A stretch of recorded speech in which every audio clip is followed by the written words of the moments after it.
Hi, my name is Jennifer Thor, and I'm from Seattle, Washington, and I'm here to share with you some tips for how to organize your business as you get started. No matter if you are an organization junkie or a fly-by-the-seat-of-your-pants gal or somewhere in between, you want to have some systems in place that will make it really easy and streamlined for you to get done all the administrative type stuff. Because you want to minimize the amount of time that you're doing the admin stuff, so that way you have the most amount of time to be able to do the income generating activities. Things like having your parties and calling and following up with past customers and booking new parties and booking and talking with schools. Lots of fun things you want to make sure that you're spending more time on that. So we're going to get you started with a few simple ideas that you can do right now. First thing I want you to do is to grab a notebook. Any notebook will work. I like ones that have the branding color because it makes me feel as boring when I'm doing it. Open up to the first page and right at the top, hostesses. And I want you to brainstorm everyone that you think that you would love to do a party with, whether it's friends or family or people you know through your kids, people you know are book junkies and would just love to have all the free books, or maybe people that you just really want to bless with all those free books that you can give them during your incentive period. Write down everyone that you can think of. There are no wrong answers. Then flip to the next page. And I want you to write down team members. Think of everyone that you think that it would be so much fun to work with. This also could be the same people that are your hostesses. It could be a lot of the same people.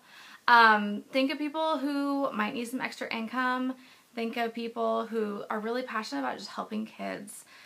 Think about people who, would love to do something that would give them the opportunity to have recognition and just develop whatever they want out of this business. The sky's really the limit. So just brainstorm anybody you can think of and write them down.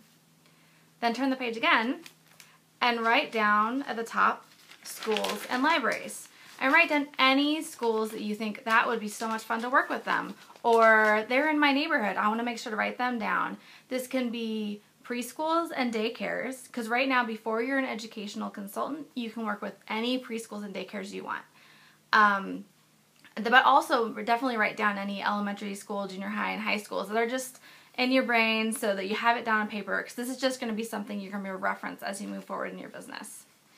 Then turn to the next page and write down everything else.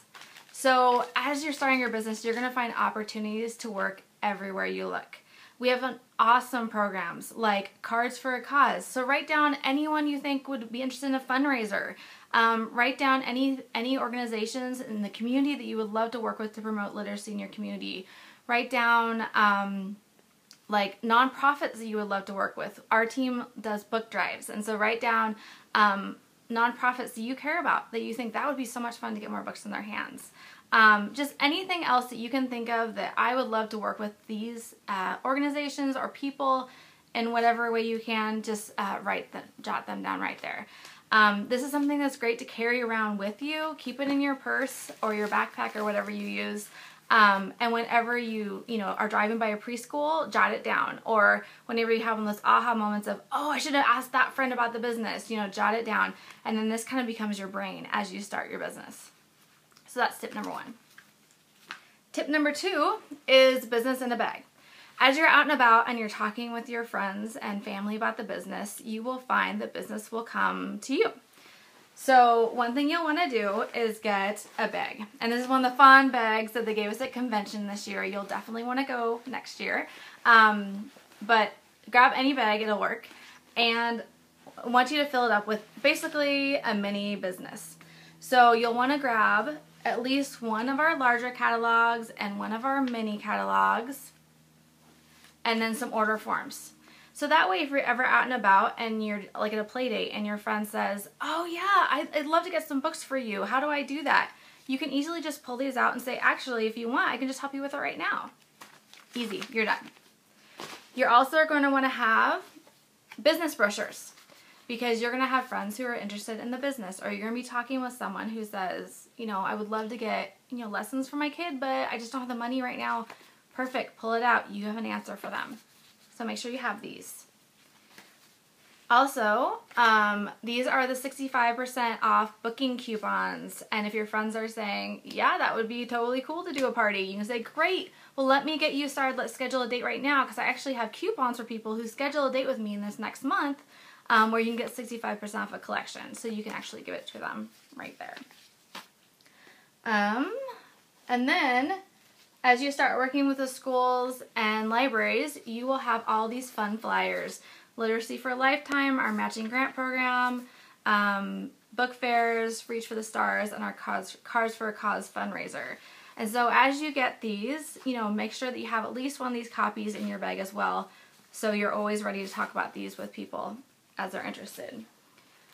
Also, I always have a couple of sample Cars for a Cause, so that I can give them the Cars for a Cause brochure and then maybe one of the sample cards for them to take with them. That's another great thing to have in your bag. Also, business cards. I also like to have bookmarks, and I put my contact info on the back on a little sticker. Sorry, I know that's backwards.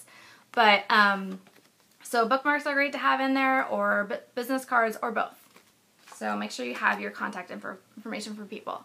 Last but not least, as you're doing your incentive period, you will definitely be bulking up how many books you have in your inventory. There's so many exciting things that you can get for free and really, really cheap in your incentive period. So as you get to the point where you feel like, I can afford to put some books away in a business bag, definitely grab a few of our books. Get a great sample of them and stick them in there as well. And so that way you can pull them out and be able to show people the amazing quality of our books, and they can look and fall in love with them as well as you have.